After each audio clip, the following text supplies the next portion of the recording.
how do we reduce attrition? I talked to few of the architects and senior folks. As architects, how what is that we can do to handle this problem of this?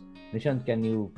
Apart from the salary aspects, in this current attrition scenario, I think architect also have a key role to play, especially setting the expectations on the company technology visions or the project technology aspects, and the we should really put effort to understand the actual interest of that particular resource, because ultimately most of the resource in a project or product is really working, or we should do something which make them more excited.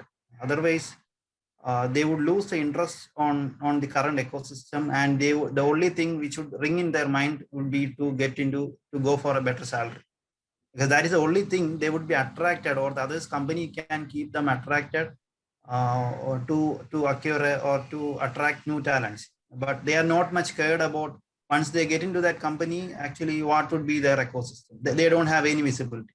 So to rather get into that attraction aspect, what we can do is, like, as an architect, there are few set of things which we have in the architect's controls. Like, we can motivate them in terms of our technology and roadmaps, those kind of things, which means communication is a key aspect, because we should give more clarity on technology or technical roadmap or the product roadmap to the junior most employee level as well. Because previously what happening is this roadmap, everything will be communicated only up to a particular level, because even the much visibility on the predictability, because that might change depends on the business context. So but that's okay, that's my feel. Like, even in a draft version also, we should communicate that to each level in a project, because they all are actually in the agile world, or there is no hierarchical kind of thing. They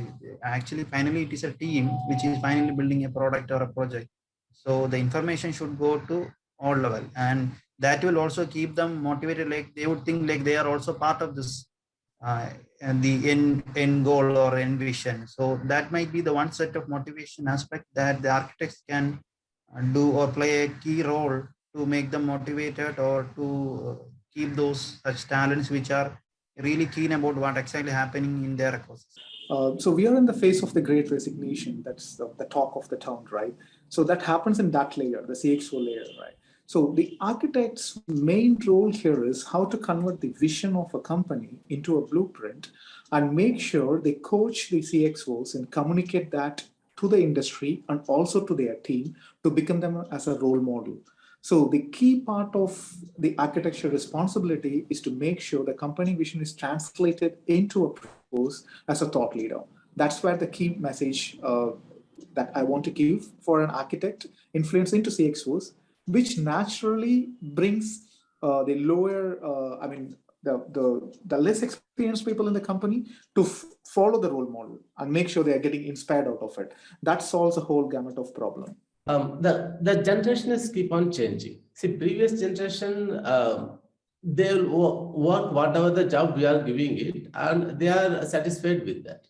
But in the current generation, so they wanted something more. So they want the job satisfaction. See, what we got to know after we had interaction with the team is that, and they want to participate the project where it has got a more vision, where more success.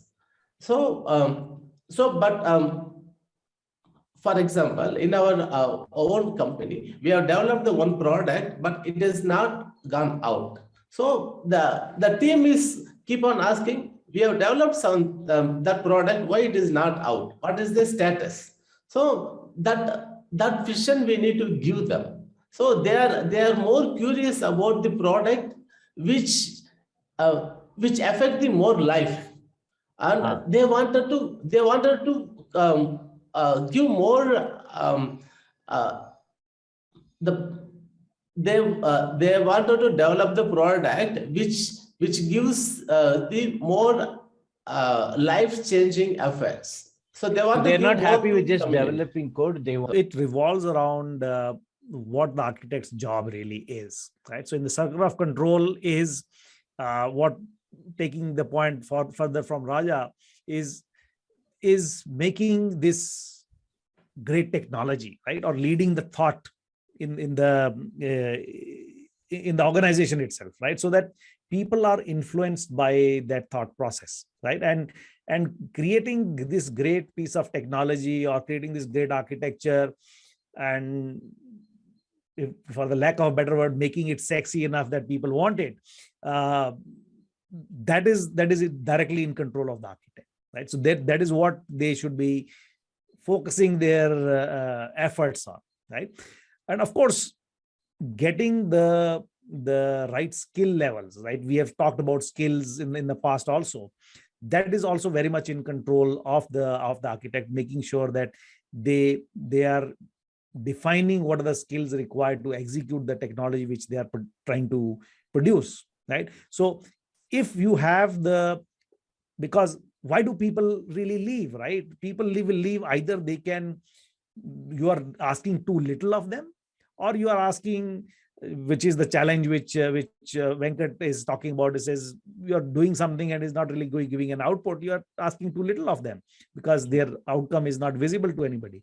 So you're asking too little of them, or they are not skilled enough to do the job which you're asking them to do, and they do a bad job and they get overwhelmed and they cannot perform, and they will eventually find something else to do, right? So which is, so attrition, these are all parts of the attrition which the architects can directly control.